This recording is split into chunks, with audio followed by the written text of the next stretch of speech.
Pourquoi le porc est-il considéré comme haram? Le porc, la question est... mes frères, la question posée par mon frère est... Pourquoi le porc est-il haram, interdit en islam? C'est une question très courante. Une dame blanche, j'ai eu une discussion avec elle, et elle me disait, quand je lui ai dit que c'était interdit... Une femme, oui. Elle voulait savoir pourquoi. Même question. Pourquoi Dieu l'a créé? C'était sa réponse. Pourquoi Dieu l'a créé? Je lui demande, Madame, mangez-vous des rats? Elle dit, non. Des cafards? Non. Des serpents? Non. Je dis, pourquoi les a-t-il créés? Des choses, j'ajoute, tout est créé dans un but. Dieu a tout fait pour un but. Nous le comprenions ou non. Maintenant, si je mets ma casquette de réflexion, je me dis, voyons, pourquoi Dieu a-t-il donc créé le porc? Ainsi, je peux constater que c'est un charognard de la plus haute catégorie. Le cochon est le meilleur charognard terrestre. Allez dans n'importe quelle habitation africaine, que ce soit au Zululand ou au Transkei, et vous verrez qu'il n'y a pas de toilette. Il n'y a pas de toilette, ni de système de drainage. Ils vont derrière les buissons ou les rochers pour se soulager, et les cochons y vont pour nettoyer. Les cochons nettoient. C'est le meilleur charognard. En tant que charognard, et vous en nourrissez. Dieu l'a fait pour une tâche, et le porc l'a fait magnifiquement. Vous voulez manger du porc? Pire, vous ou le porc? Le porc fait le travail de son maître. Jésus a tué 2000 porcs d'un coup. Dans la Sainte Bible, un homme possédé par un esprit, Jésus voulait le guérir. Les esprits ou l'homme disent, laissez-nous. Jésus, combien êtes-vous? Ils répondent, nous sommes nombreux, légions. Il dit, sortez, laissez cet homme. Les esprits lui disent, permets-nous d'entrer dans les pourceaux, et nous en sortirons. Alors Jésus-Christ leur permit de quitter l'homme pour les cochons. Il y avait un troupeau de 2000 cochons, dit la Sainte Bible. Tous ces cochons dévalèrent la colline en folie, se jetèrent dans la mer et se noyèrent. Il tua 2000 cochons d'un coup. Propriété d'autrui. Si c'était bon et comestible, il n'aurait pas agi ainsi. Les démons peuvent être en un homme, qu'il mettra dans un cochon. Pourquoi laisser 2000 cochons mourir, si la nourriture de quelqu'un n'appartenait pas aux Juifs? Les Juifs n'élevaient pas de cochons. À qui était-il? 2000 cochons. On nous dit, ne donnez pas le sacré aux chiens. Ne jetez pas de perles au pourceau, dit Jésus. Chien, cochon. J'ai dit, il y a quelque chose. Dieu l'a fait charognard, et il porte plus de maladies que tout autre être sur terre. La fibre de sa chair est la plus compacte, la plus étroitement tissée de toutes celles des animaux. Il abrite le ver trichine, si petit qu'on ne le voit pas à l'œil nu. Et la cuisson normale ne peut pas le tuer. Et il crée plus de 50 types de maladies différentes, qui ne peuvent pas être diagnostiquées de manière normale. Alors, qu'est-ce qui attire le porc? La pub. Jambon-eux! Jambon-eux! Vous venez? Je vous sers le plus fantastique des petits déjeuners. Vous voulez eux? Non. Vous voulez jambon-eux. D'où vient cette idée? Nous sommes endoctrinés. Jambon-eux, jambon-eux. En avion. Alors, on vous sert jambon-eux. Content. Toute autre chose ne vaut pas son prix. Programmé. On vous endoctrine à en manger. C'est un charognard. Laissez-le faire son travail. Il le fait bien. Ne le charognardez pas. Ça crée une mentalité. Nous sommes ce que nous mangeons. Si vous mangez de la nourriture pourrie, des bêtises, votre cerveau s'ankylose. Si vous mangez mal, votre esprit devient sale. Ce que vous mangez, vous le devenez. Et regardez les peuples de la Méditerranée, ils mangent des choses pimentées. Les Espagnols, les Grecs, ils sont plus sanguins. Plus au nord, Norvégiens et Danois sont plus calmes, plus dociles. Tu es ce que tu manges. La psychologie du cochon, je l'ai étudiée. Chaque animal sur Terre a un esprit de jalousie. Je l'ai vu avec les poulets. Le coq essaie, l'autre arrive, gâche son jeu. Il n'est pas aussi fort, alors il le pique fort et il s'enfuit. Et encore, quand il fait son travail, l'autre revient, recommence, et prend une nouvelle raclée. C'est sa nature. Chez les moutons, les chèvres, les vaches, tous ces animaux sont jaloux. Mais pas le cochon. Si vous mangez du porc, vous direz « Emmène ma femme danser ». Vous serez très heureux de la voir danser avec un autre. Nation de mangeurs de porc, ils agissent ainsi, vous savez. Je ne me sens pas bien, Jean. Peux-tu emmener ma femme danser? Tu sais ce qui va arriver. Vous savez ce qui va arriver? Si vous sortez avec sa femme, que feriez-vous? Ça. Non, non, non. Ce que vous mangez génère une certaine mentalité. Donc, la Bible dit, tu ne mangeras pas la chair du porc. Docteur Frédéric, je voulais savoir pourquoi certains prient le dimanche. D'autres le samedi. Et certains le vendredi. Comment est-ce arrivé? Je vous dis, vous voyez, en ce qui concerne le samedi et le dimanche, Dieu Tout-Puissant, dans la Sainte Bible, a dit aux Juifs, et à travers eux, à tous ceux qui veulent suivre cette religion, de se souvenir de garder le sabbat sacré. Sabbat, en hébreu, c'est le 7e.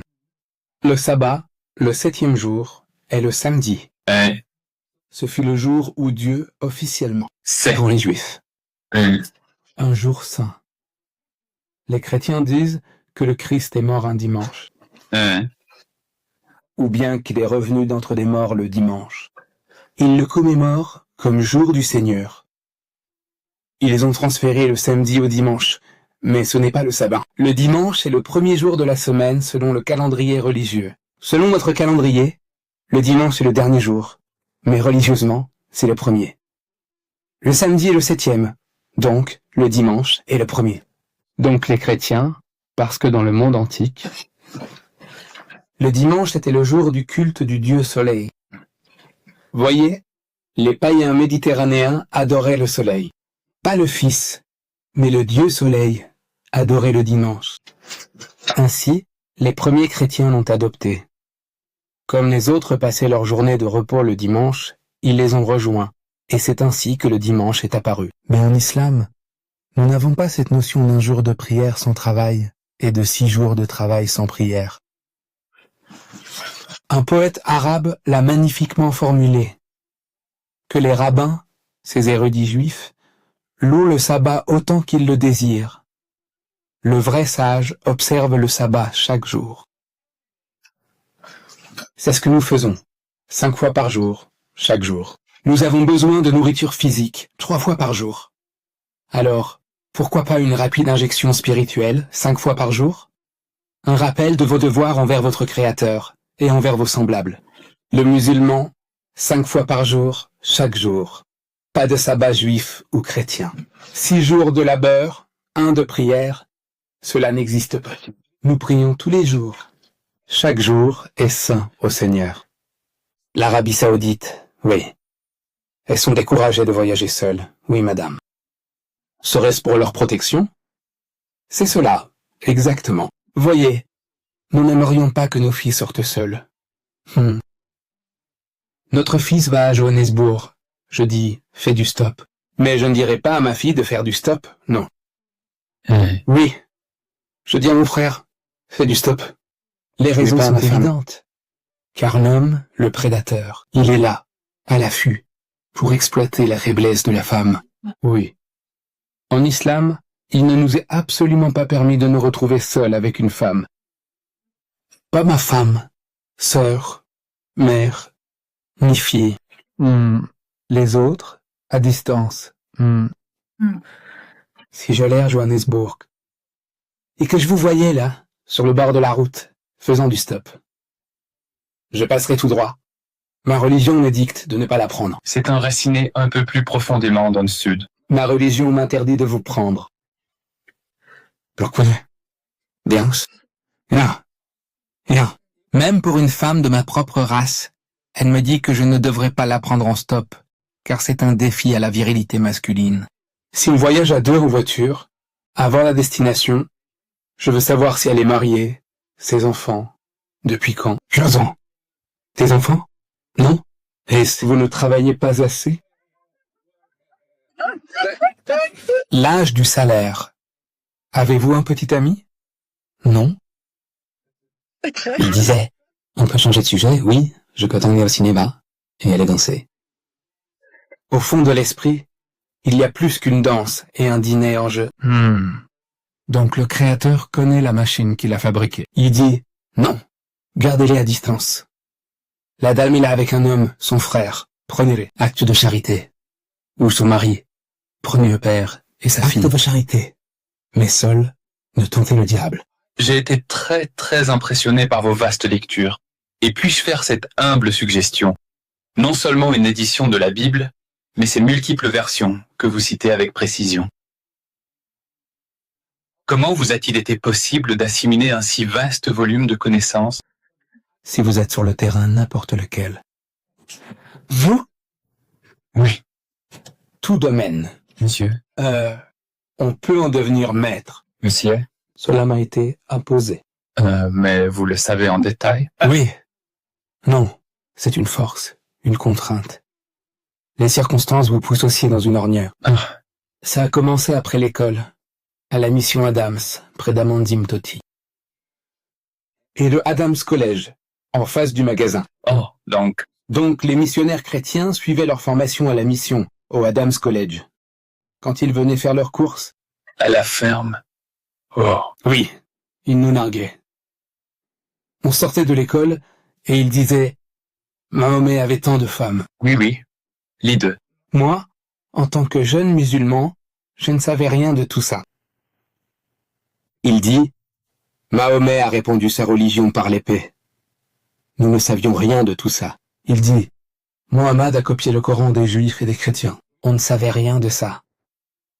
Il me rendait la vie dure, à moi et aux autres musulmans, car ils étaient formés à nous piéger sans défense. Alors, je cherchais une réponse. Mais j'avais une réelle obsession pour la lecture. N'importe quoi. De vieux journaux. Je lisais de vieux journaux, car tout ce que je lisais était inédit. Ça pouvait dater de 6 mois, 1 an, mais les jumeaux siamois, c'était nouveau pour moi. Peut-être que ça datait de 50 ans, peu importe. J'apprenais les jumeaux siamois. C'était ça ma lecture. Un dimanche, dans l'entrepôt de mon patron, je fouillais une pile de vieux journaux, cherchant mieux qu'un vieux journal. Magazines comme Outspan, Personality. Je cherchais ça. Je prends une pile de papier, la mets de côté. Je trouve un magazine, le mets de côté. Et ce faisant, je tombe sur un livre vermoulu. Ce livre a changé ma vie. Il m'a mené ici. À pas de géant. Ce livre, le savoir que je cherchais pour me défendre, je l'ai eu dans ce livre. Alors, j'ai commencé à le pratiquer. Bien. Je suis devenu expert. Oui, nous croyons la fidélité. Nous y croyons, car ça vient de notre cadre de référence. Oui. Donc, moi-même je suis, vous savez, honnêtement fidèle à mon épouse, et je fais en sorte de ne pas rechercher une seconde femme. Oui. Le musulman pense autrement. Il y a une explication que j'ignore. Je pose la question parce que j'aimerais être éclairé. Oui. Donc, je suis sûr que vous pourriez justifier la limite à 4 et pas, disons, 6 ou 8. Le Coran nous dit « Épousez les femmes de votre choix. Par 2, puis par 3, et par 4. Mais si vous ne pouvez pas être juste entre elles, n'en épousez qu'une seule. Le seul livre religieux sur la face de la terre qui contient cette phrase, n'en épousez qu'une seule, c'est le Coran. Ni Shastra, Veda, Bhagavad Gita, Ramayana, ni Bible. Nulle part. Aucun livre religieux ne le dit. Aucun livre religieux sur terre ne dit d'épouser une seule femme. L'hindouisme en permet plusieurs. Oui. Oui, la religion juive. Salomon avait 1000 femmes, 700 concubines. On appelle Salomon le sage. La sagesse de Salomon. Combien en avait-il? 1000. La Bible le dit, n'est-ce pas? C'était la coutume chez les Arabes, sans limite, comme chez les Africains, un nombre illimité. Mohammed les a limités à 4. D'accord. Il a dit, non, si vous ne pouvez être juste, une seule. Mais il y a des moments où il devient nécessaire pour un homme de prendre une responsabilité supplémentaire, et pour la femme de partager un mari. Maintenant, je le dis à l'Occident, ici en Amérique. Aux Américains, quand vous me posez cette question. Je dis, c'est la solution. À Jimmy Swaggart, je lui dis, Votre pays a, d'après vos chiffres, 7,8 millions de femmes de plus. Comme si la nature se vengeait, partout. Plus de femmes que d'hommes. À la naissance, ils sont égaux. Hommes et femmes sont égaux à la naissance. Mais curieusement, les plus forts meurent plus. Pourquoi? Les hommes meurent plus. Une mortalité infantile que les femmes.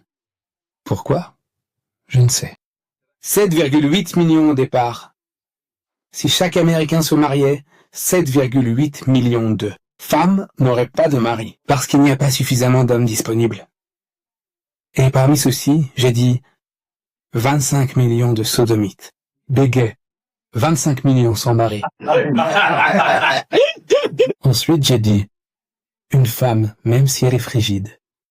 Elle n'y voit pas d'inconvénient si un homme la protège. Si elle n'a pas certaines attentes, mais se dit « il m'offre abri, nourriture et vêtements », elle cède. La femme cède, mais l'homme, lui, a les pieds froids. Ouais. On pense « mais qu'est-ce qui te prend, Ali ?» Il trouve une excuse et recule. L'homme, pour tant de raisons, il n'arrête pas d'eux.